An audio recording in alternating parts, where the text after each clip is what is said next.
Yana bitta ko'chma do'konimizni отделкасы tayyor bo'lib qolibdi. Atkoslari qolibdi. Atkos ham taxminan 7 sm bor ekan. Plus mano 4 sm 11. Tashqarida fasad tunikasi rekasi bo'ladi. Yana 4 sm chiqadi. Oppoq qilinibdi. Bu kabellar bu yoqqa taralibdi. Har bitta burskiga bitta kabel, nariga bitta kabel, bunga bitta kabel, bunga bitta kabel qilib hammasiga alohida kabel tortiladi bu yerda. Bizda bitta kuyib ketadigan bo'lsa ham qaysi birida tuzamikan bo'lsa, hammasi ketmaydi. Do'konni balandligi 270, 260 atrofida bo'ladi ichidan. Bu 7 ga to'g'ri. Narxlar masalasi to'g'ri qilinglar. Bugun aytadigan bo'lsam, ertaga to'g'ri kelmay qolishligi mumkin.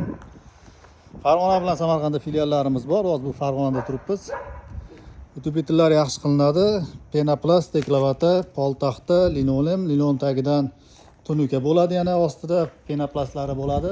Qisqasi utubli narsa zo'r bo'ladi. Yozda konditsioner yaxshisiz bemalol sovut saqlab turadi. Fasad materiallari kelgan hozir. Ertadan fasadi boshlanadi. Telefon qilaveringlar bemalol. Qo'ng'iroq qilish bepul.